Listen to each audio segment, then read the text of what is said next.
Hey guys, welcome to your YouTube channel where we talk all about GATE exam. We are studying DBMS. Under that we are up to the normalization, and we are actually performing the normalization, that means the decomposition. Before going into the decomposition, we are understanding its properties one by one. We have already understood the lossless join property, which simply says that after joining the sub-relations, the sub-schemas which are decomposed, it should be a lossless join. That means you should not generate any spurious tuple, right? After joining the sub-schemas, you should be getting the original relation R. Okay, and now the second property in this video we are going to understand is dependency preservation. So again, known as dependency preservation decomposition or dependency preservation property. What the property actually says, let me just read it out for you. All the functional dependencies of capital R, that means the bigger relation, the bigger table R, must be preserved by the decomposed relations R1, R2 up to Rk. So the bigger table we have decomposed into multiple subschemas, the relation schemas, which could be in any number, correct? It could be just 2, it could be 3, it could be 4, it could be 5, etc. So basically we are saying that the bigger relation R is containing your functional dependency F. So here, because I have written the example here, let me just explain you here. If my bigger relation R, which probably containing certain number of attributes, is having a functional dependency set F, which is containing number of FDs. Okay, so all FDs are present here, whatever FDs it has. Now it has been decomposed into multiple relations. Suppose R1 and R2. Supposedly the D have become R1, R2. So what I'm saying is, R1 is also containing its functional dependency set F1, and R2 is also having its functional dependency set F2. The basic idea is that your F, what all FDs are present there, they should be present including this and this. Somewhere each functional dependency from here should be part of this decomposition set. Okay, it could be a directly imparted functional dependency and it could be indirectly imparted functional dependency. What the meaning of direct impartation and indirect, you will just get. So basic idea, once again, as you all understand the meaning of closure, what I'm trying to say is that the F closure should be equal to either F1 or F2 and included both closure. So whatever functional dependencies will be present in F1, whatever functional dependencies present in F2, if I take all of them together and then find out its closure, the functional set, the dependency set closure, right? If at all you have doubt, please go on the respected video in the playlist, that what this F plus means. So if I take this part, it need not to be exactly equal, but it is certainly is going to be equal if we are talking about this property. That simply says that everything which was here is actually contained. Okay, and I hope you all understand that what we are concerned here is not about the trivial dependencies. We are concerned here is about the non-trivial functional dependencies, right? All the functional dependencies which are non-trivial should never be lost, because I hope you understand what a functional dependency is. It is a very basic intrinsic integrity constraint applied over a relation by the database designer.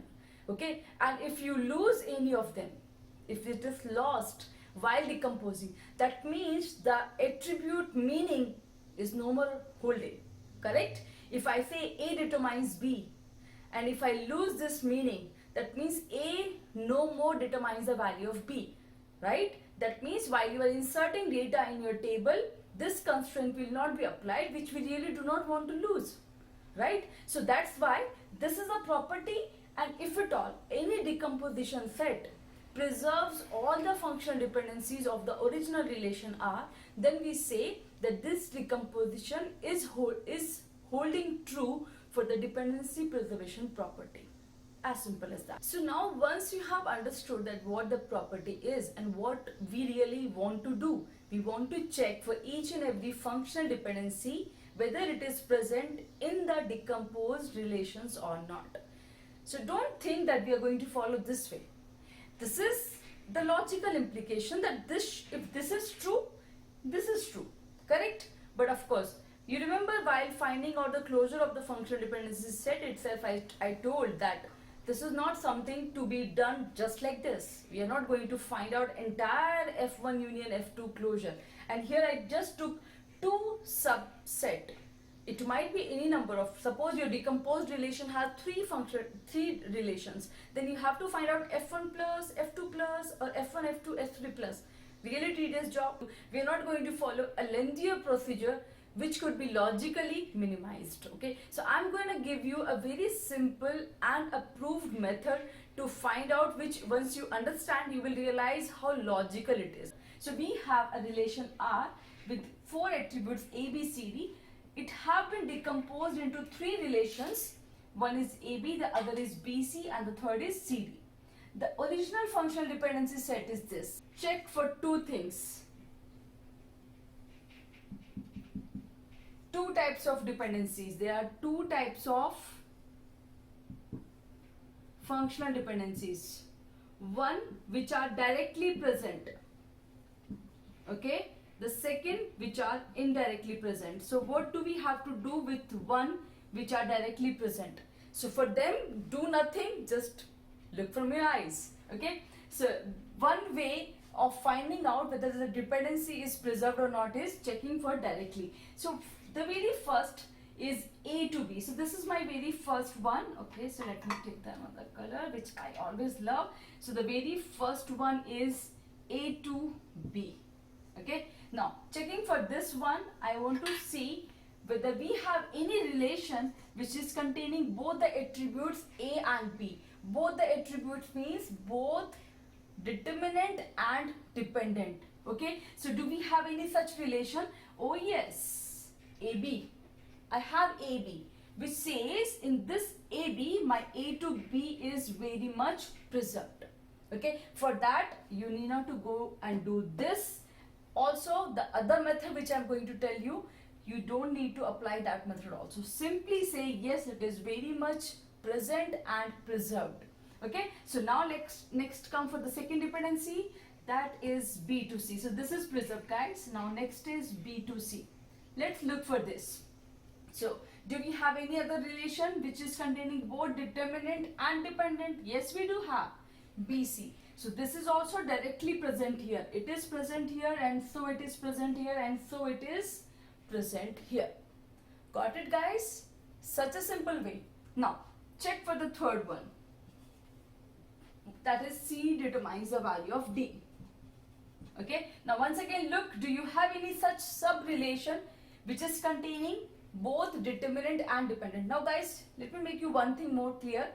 Need not that it's need not to be always necessary that the sub-relation should have only these attributes. It might contain something extra also. But if it does contain these attributes, that means if I say it is my alpha determines beta, here look at here.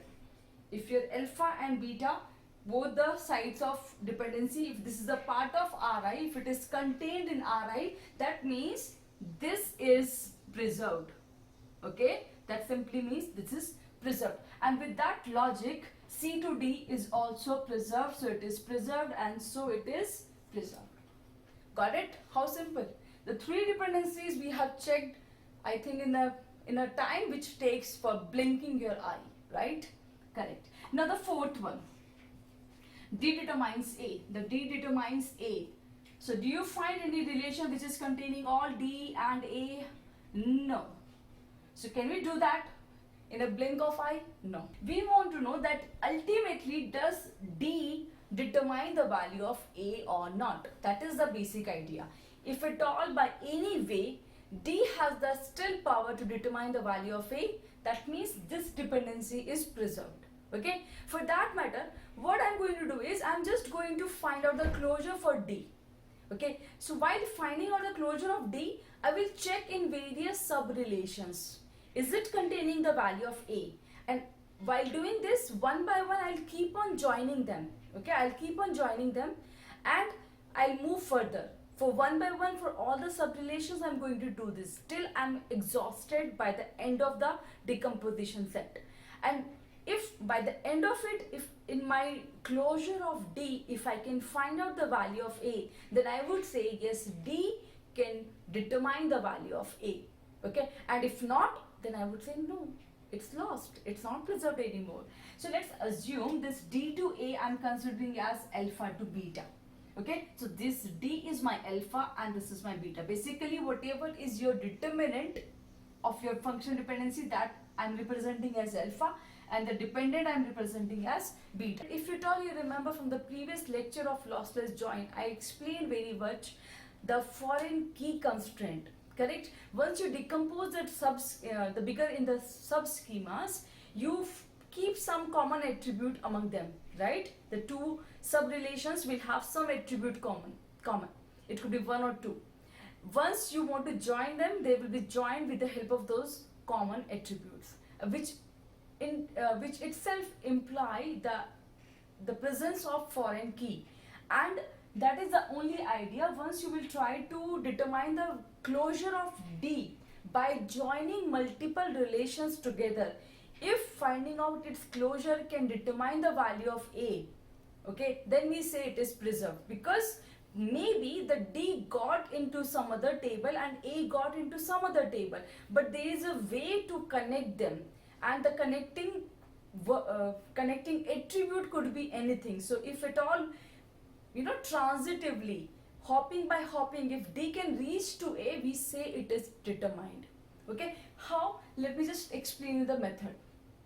Method means the logical implication I have put into one statement so that it becomes very easy for you to follow and understand. So as I told you that I am considering my determinant as alpha. So what I am doing is, initially that determinant I am assigning to some variable result, some res result. Okay, now what I am going to do is, every time for the sub relations Ri, this is Ri is representing the decomposed table. So I will take one decomposed table and my result take its common attribute, its intersection. That means if result is part of this, then I will find out its closure. Okay, I'll find out its closure. Whatever closure comes, out of that closure I will again take the intersection from the Ri. Because if at all result closure or this closure is containing some attribute which is not part of Ri, then that of no use, because we are right now talking about one particular small sub relation. So everything is contained into that. Okay, so this part, so this will let me understand that what all my result can determine from this Ri, and it is also part of this Ri. So what all can result or alpha, initially alpha, afterwards result will be updated. Okay, so initially result is going to be alpha, afterwards it will be updated. So what all it can determine will be part of this part. After that I will update my result. I would say, okay, now result can determine all these values, so it is updated. Okay, so your alpha will become, or your result will become the union part of this, union with original result. I'm just going to explain that right here. Okay, so you keep on doing this till your all decomposed relations are exhausted. If at the end of it or in the mid of the process, if in your result you can find that beta is present, beta means the dependent is present, if you can find, then you say that this function dependency is preserved. Okay, initially what is my result? It is nothing but then D. So I am writing it all so that you can understand it, though I don't need to write it again and again. And now I will check my D. The very first, I have this. Now guys, understand one point. You can take D intersection with AB, but you know that there is nothing common between D and AB. So it is pointless to start from this. Again, if I check D with BC, there is nothing in common. So I will get phi. At this point, if I get phi, it makes no sense. So there is no particular order that you have to go from the first decomposed relation, then second, then third, then fourth. No, you can follow any order. It just try to cover everything. So what I can see from my common sense and the logic, that this D is the part of CD. So why not we start from here, because we will get some value.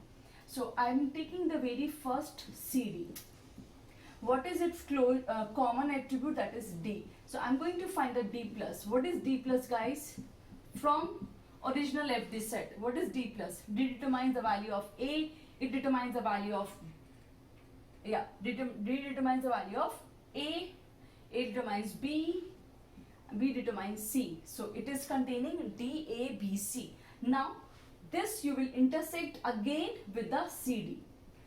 This part. Okay, so I'm intersecting again. So what does it becomes? It becomes CD. Okay, finally you union this with the result, this part. Okay, so what was my result initially? D. So this becomes ultimately CD. Correct? Correct. So that means the very first step says that D has the power to determine the value of C and D.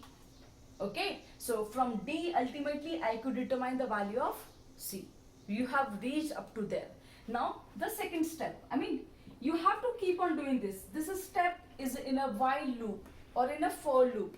For all the sub relations you will repeat this procedure until you get your beta. Okay, so now furthermore, now my result have become CD. So this CD, now again I guess I need not to repeat which part of this I should take. I'm going to take this because I can see a common attribute. Okay, so let's take BC. What is the common attribute? C. So take the C closure. What is C closure? Again C, D, A and B. Correct? C closure from here. CD, C, D, A and B. Now this C, D, A, B I have to take intersect. Okay, so I have to intersect this with BC. Okay, so what does it becomes? Only BC. Finally, take a union with the original result. So original was this. So now how much it becomes? It becomes BCD. Okay, so you started with D, guys. You started with D, but you have result up to BCD. So now with up to this level, I can say that D determines the value of BCD. I know D determining D is trivial, but still I am writing it. Okay, so D determines the value. So we have reached from D to B. From D we also have reached C. We have to see can we reach up to A or not, right? Now we have BCD. What is the leftover relation? This is leftover, so this I am going to consume now. Intersect AB, and what is that? That is just B. So let's take the B closure. What is B closure? B closure is again B, C, D and A. Take its closure with AB. What does it become? AB. Now finally AB union with BCD. What does it become? ABC. Wow. Finally, now at this moment what I can say? At this moment I can say a lot of stuff, right? Right. I can easily say that my D determines the value of A, B, C, D. Okay, and by saying this, what does it imply? It implies that D determines the value of A. Okay, and if I say this, then I have all the right to say that this functional dependency is preserved. Okay, D determines A is preserved, and by saying this, I say that this decomposition is holding the property of dependency preservation. It's very much true for this decomposition. Okay, I just hope that this simple method of finding out the dependency preservation is clear to you. But do not worry, I know it was little cumbersome. Again, the space was less. So I'm going to come up in the next video where we are going to solve multiple questions for the same thing, okay, for the same property. So let's practice questions. Don't go anywhere. I'll see you once again very soon.